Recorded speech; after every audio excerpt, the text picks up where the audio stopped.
Hey guys, in this video I want to talk about how I ended up living in Bali and can anyone just pack up and move abroad and make a success of it. So without boring everyone of my full life story, I'll jump into 2011. I just graduated a year or so previously and some friends put out there, should we move to Thailand and play online poker professionally? Considering we'd only played poker in friend games, we've been in the casino and did okay in the tourney, but we're pretty amateur as hell.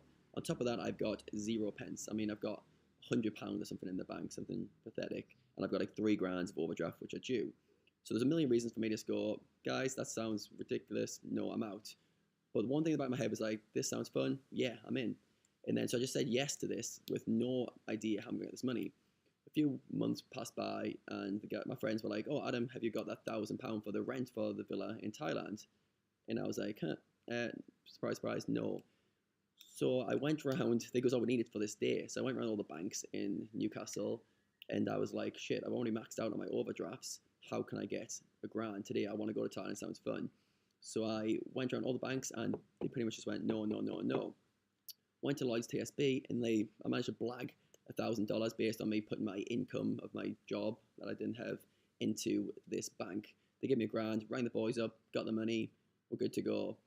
I could only afford a one-way flight, so a bit more saving, and I got a one-way flight to Thailand because I couldn't afford the return.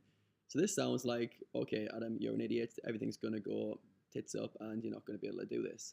So how we made a success of it is we clubbed our money together, which wasn't much, £1,000, £2,000 max.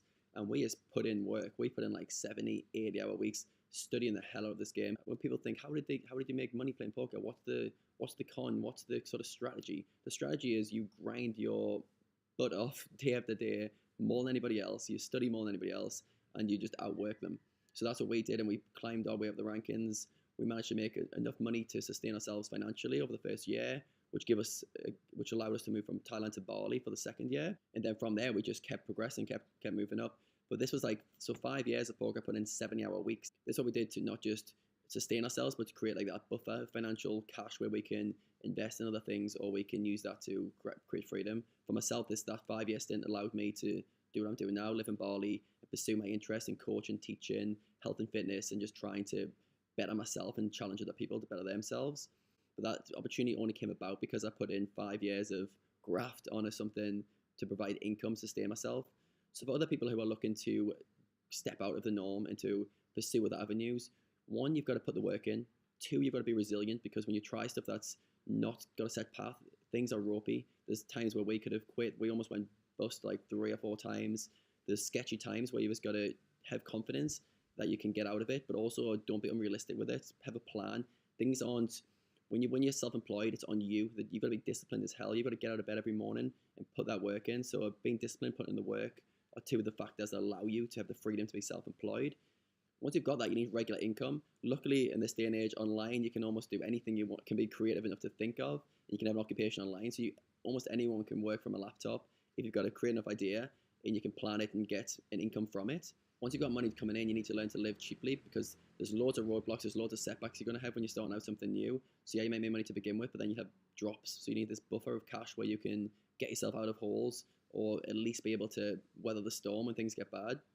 You've also got to just have balls. You've got to just go for it and just go, right, I don't know how this is going to look. I'm not exactly sure how it's going to plan out, but this is what I want to do. And I'll put all my time and energy into making a success of this, and I will make a success of this. And no one's going to tell me any different. So boom, I'm going. And most people don't really like that kind of thinking. Most people are like, well, that sounds reckless. That sounds like you're just going to screw your life up.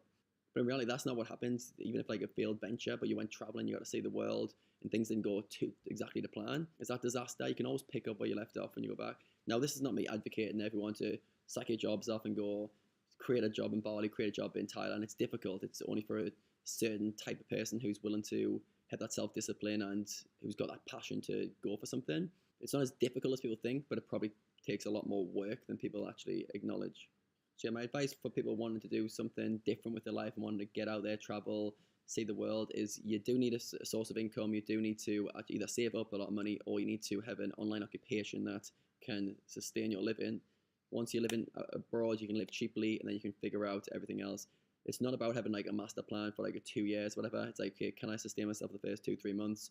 Do I think if things went well, I could further sustain myself? And then you just play from there. Got to take action, just take the first step, book that one-way flight, don't. I'm not advocating everyone to do that, but I personally it worked for me. And you just got to just go out there and take a risk.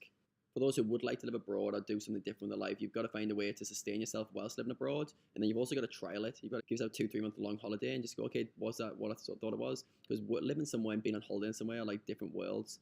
I've got beaches, I've got beach clubs like on my doorstep. I could go them right now and just party it up. But if I was to have that approach every day, I'm not going to be able to sustain living here. I'm not going to be able to. You've got to put the work in. It's exactly the same as anyone in England putting in a 9 to 5. And if you get distracted and you get caught up in the party lifestyle and the just living, traveling, that's fine, but it's got a short shelf life and you're not going to be sustain living for a long period of time.